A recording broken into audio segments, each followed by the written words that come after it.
Podcast listeners, Al Martin here, back with Dr. Mindy Weinstein on digital marketing and the Power of Scarcity, her new book.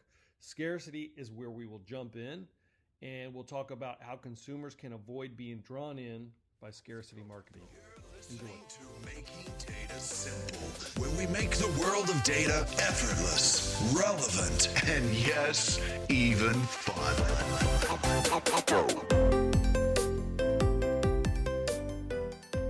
So are there any tricks? How can consumers learn to navigate it and avoid some of this manipulation without missing out, without having FOMO? What can we do? It sounds like you experience it just as well as everybody else. What do we do? I know. And so I'm telling you things, and these are things that they work. And so my wine example, I just got really caught up into it. So I didn't even let myself stop. I was just like, get the cart. We're getting a case. Come on, let's go. And so really, though, I told you all these things, but all of those things that are happening. So FOMO and mental shortcuts, I alluded to that. It's all subconscious, which means that we can still think about it, access that. So subconscious means that we're not necessarily focused on what's happening, but we can if we take a moment and you're like, why am I buying this? You can start to think it's because I'm worried about missing out. Well, why am I worried about missing out? And so really pausing on those decisions is the best thing you could do. And if you can, even wait 24 hours to make a decision. As much pressure is being put on you to make that decision right then, wait. Because what happens is that FOMO that we feel, it's generally short-lived. And there's actually been a lot of studies that show that too. So it's an anticipation of regret is what happens. And so we anticipate we're going to regret if we don't buy this now or go to this event or whatever it might be. But that regret is very short-lived. And again, that's something that we see from studies. So knowing that. And then the other thing too, so a few things. So waiting, so take that moment to wait. Think through why you're making this decision. And then the last thing is do your research. So if you do see something that seems like a really good deal, does that company do those promotions frequently? Is it available on other sites a lot of times or other stores or from other businesses? And so really doing those things are really important. So I have to stop. I'm telling you things I do for myself too, because I'll get caught up. Good. Yeah, I get caught Although up. I do think it's maybe easier said than done. So you used McDonald's as an example. Is there any other examples of clients that you're working with and how they use the idea of scarcity? Yeah, so there's so many companies, but there is one company, and I actually included them in my book, and I love what they did because scarcity was just natural for them. And they're an electric bike company, and so a startup company. And what they did, so they were bootstrapping when they were getting started, and so they didn't have a ton of money, so they would have pre-orders. So they would sell the bikes, and then once they collected the money, they would make the bikes, which naturally made a wait list because it took some time. And so what was happening is they were, getting these pre-orders in, then they were, creating the bikes, and people would have to wait for them. But as people were on this wait list, which again was created naturally, what was really interesting and unanticipated by the founder of the company when I was talking to him is that those people started to connect on Facebook. They might see someone posted that they got their bike, because they tagged the company. And then these other people who were waiting would start engaging with those people. And all of a sudden there ended up being all this big community of people who loved this e-bike. And so they got really excited. And then the popularity and demand grew because then other people started seeing that, and here there's a wait list. And so again, we've got value, demand equals value. And so for them, that was a huge proponent in their success. And so I found that fascinating because the whole community aspect, something you wouldn't even think about. But then the other thing they did, and they do it periodically, and we were talking about this, is that, they sell them online, so it's e-commerce, is that they'll do a lot of, sales here and there. But they have found that when they use a countdown timer, which I know we all hate those countdown timers where you're on a website and it's counting down till the sale's over, but it starts to get that feeling in you because you're competing with the clock. You're like, oh gosh, I don't want to miss this. But as annoying as those are, and we say this, their sales went up 40% every time they used a countdown timer. So we say we don't like them, yet when we get on a site that has that, we're now competing with that clock. And so that's just a really good example of how it's done. And just I'll do one more example is Harry and David. So they also really bring in the exclusive side of things when it comes to how they use scarcity. And again, it would just happen naturally. But people who like Harry and David, a lot of them like to have, products that are a little bit different and unique. And, not everyone else has those items. And so they actually created these exclusive communities that you could join. So if you're part of their email list, they would say, we have a new community opening up, and they would only have, 20 to 30 people in this community of customers. And what they would do, these people would come together and they had common interests. That's how they got matched up. And they would get access to a limited product. And so the one that I even talked about in my book was butter. And so like this woman churns butter and only would sell it to the local, gourmet restaurants, but they were able to get like a certain amount of units of those, and they offered it to that community. So it created this feeling of I'm part of something, I'm different, I can show this to my family and friends, but then I also have this connection with these other people. And so again, just so many great examples of things that can be done. Just takes a little bit of creativity. And like I said, most likely something in your business, there's some type of scarcity already. Just how can you highlight that? Well, what you're talking about on that timer, that's kind of like what late night TV, what do you call it? Everything that comes on, you got a timer for. That's kind of their whole business model, isn't it? Even like home shopping networks. Yes, like the home shopping network. That's yeah, what I'm oh gosh, they really dialed in scarcity because they bring in limited edition. So they'll have limited edition items, and that could be like a product they had before, but now there's like one additional feature or add on to it.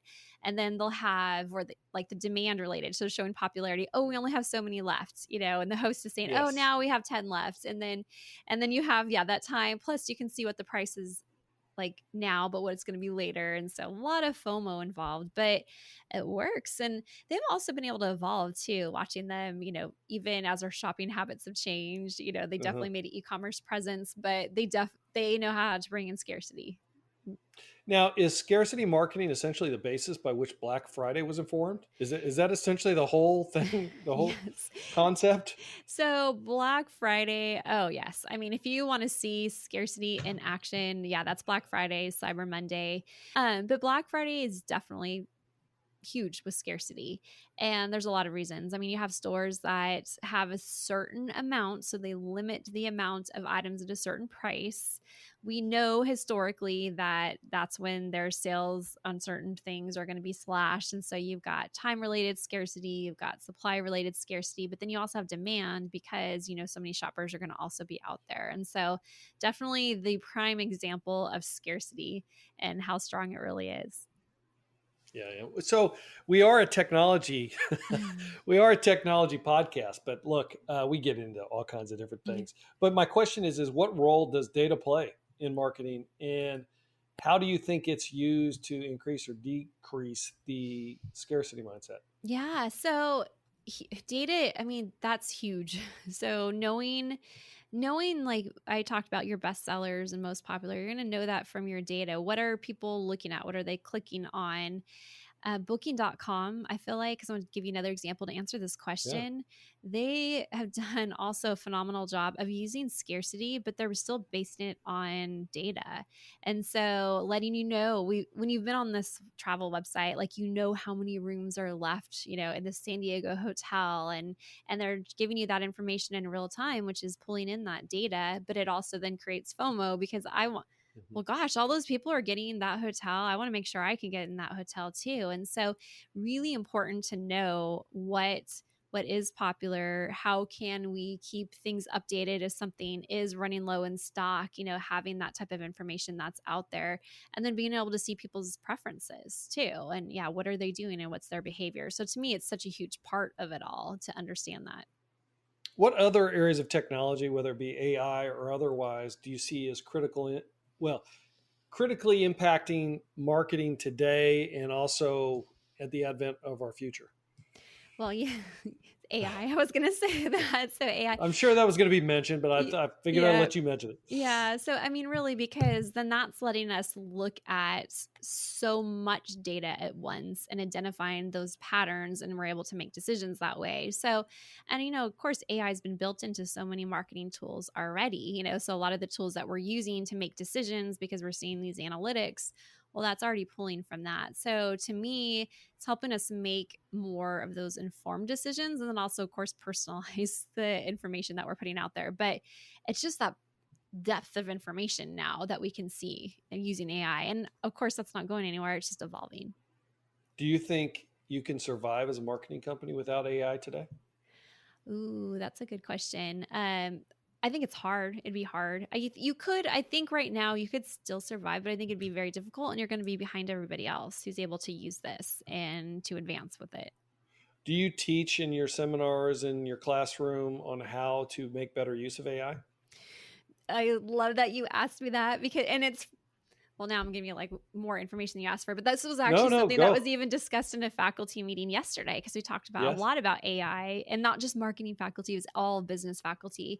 And so I think I was geeking out the most talking about it. Like, oh yeah, I'm talking about it in my classes, because I feel like, that technology, of course, with machine learning is the main thing. And I know, speaking the obvious here, but it's here, it's evolving. And if we choose to ignore it and not use it or teach about it, then we're already behind. And so for my students, we do a lot of in-class discussions. And so I'll have them bring in articles of things they've read. So there's been a lot of like how use cases being talked about, but I have also brought in some tools into the classroom that's actually pulling from, part of it is AI. And so, for example, my students right now are doing a persona exercise, and we're using these huge data sets, but there are these reports that really dive down into the different characteristics of the audience and customers for different brands, which of course pulled all that data, but then AI is what compiled it and broke it into different categories and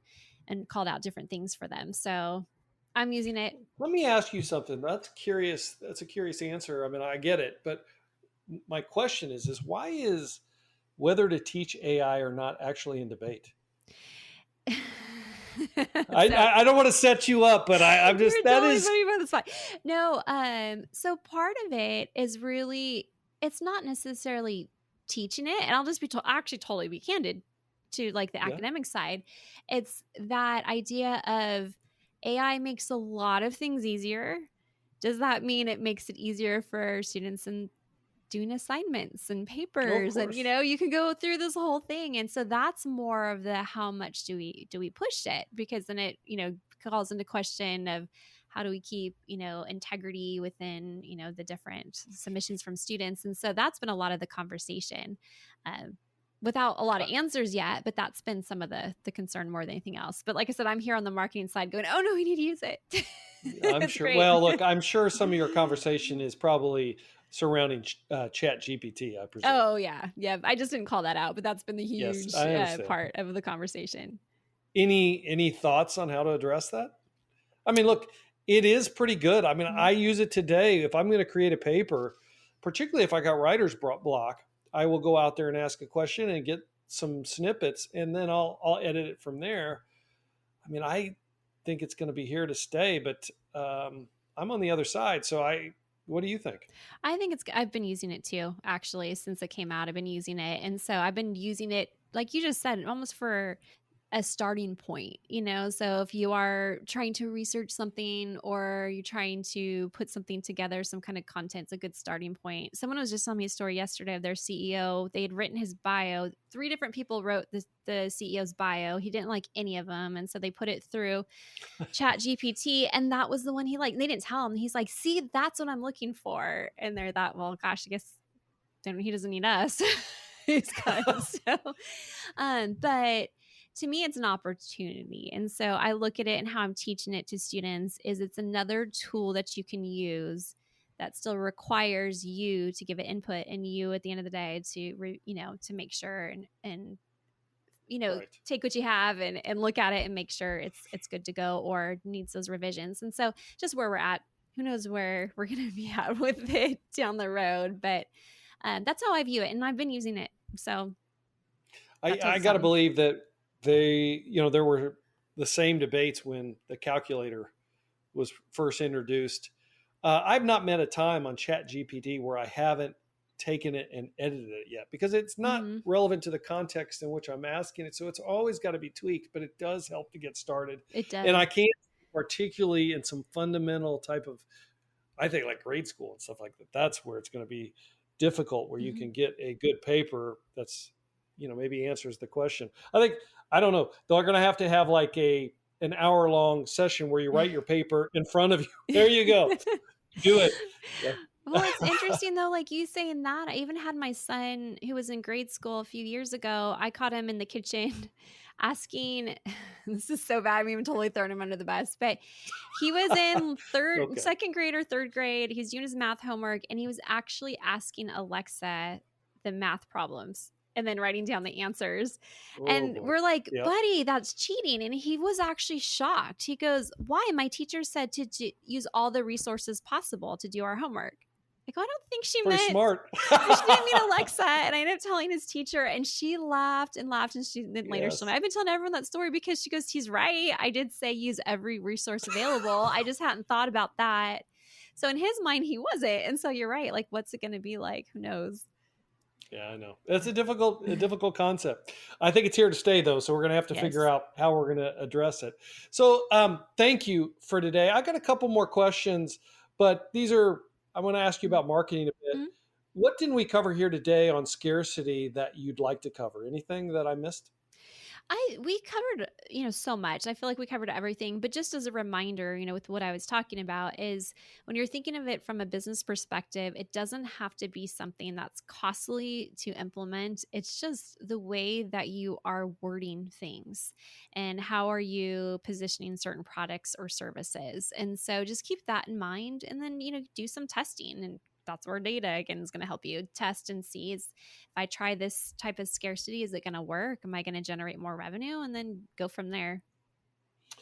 Sounds great. Where can folks reach you and or find your book? Yeah, absolutely. So I make it really easy. So if you just go to powerofscarcity.com, so that's powerofscarcity.com. That's actually my book title.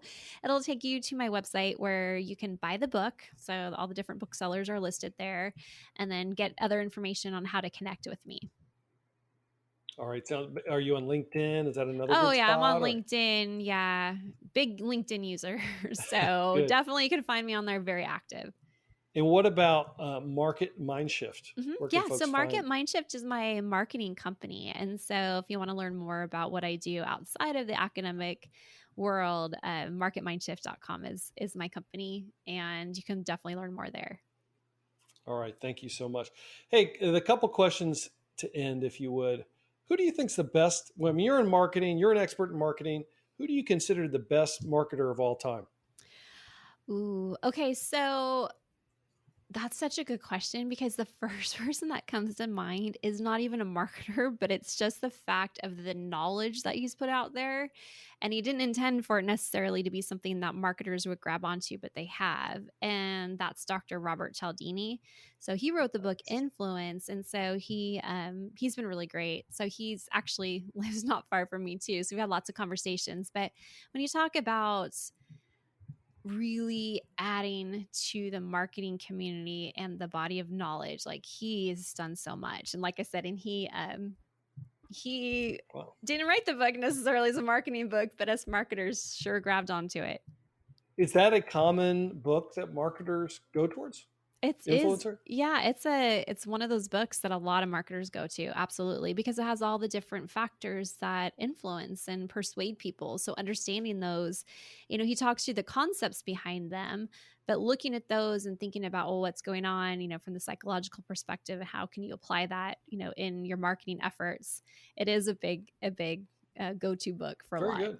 So not Edward Bernays or any, I don't know if he was ethical. There's a lot of great people, but he's just, and you asked me that question, he was the first one that came to my mind.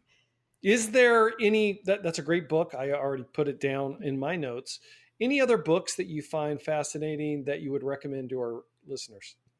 Yeah. So I also really like, I'm like looking, I've got a ton over on my bookshelf, But I also really like the book, Building a Story Brand.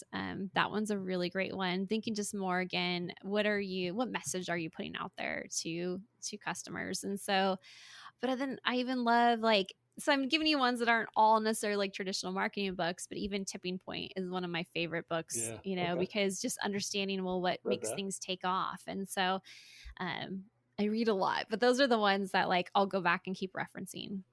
Terrific. Thank you for that.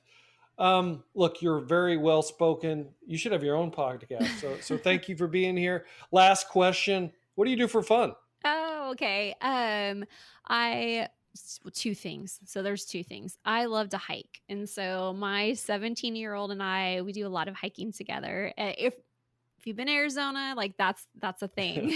And so hiking and reading. And when I say reading, I do read a lot of nonfiction. You can tell from what I'm explaining, but I read a lot of fiction too. So I usually have my nose in a book. I think last year I counted 36 or 37 books over the year. That's a little insane. Wow. A little insane.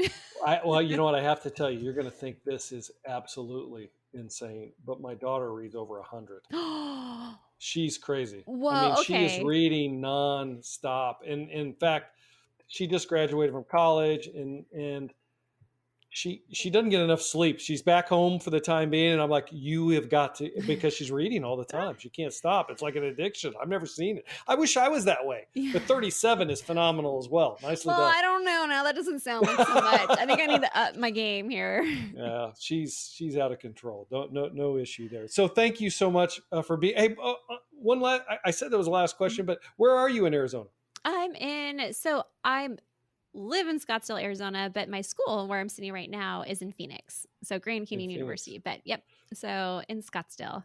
So you got the Super Bowl and everything this year. We have, oh gosh, we got a lot going on. We have Barrett Jackson going. Well, that's every year. We have the Super Bowl. So lots of activity. Got it going on right now. It does. Thank you, Mindy, for being here. I greatly appreciate it. I learned a lot. We'll get all this information into the show notes, including your book, etc. I've got to finish it. Started it, but I got to finish it. This is fantastic. Good information. Thank you for being here. Thank you. Podcast listeners, thank you for being here. Hit us on almartintalksdata@gmail.com. We will see you next time on the podcast. Bye-bye.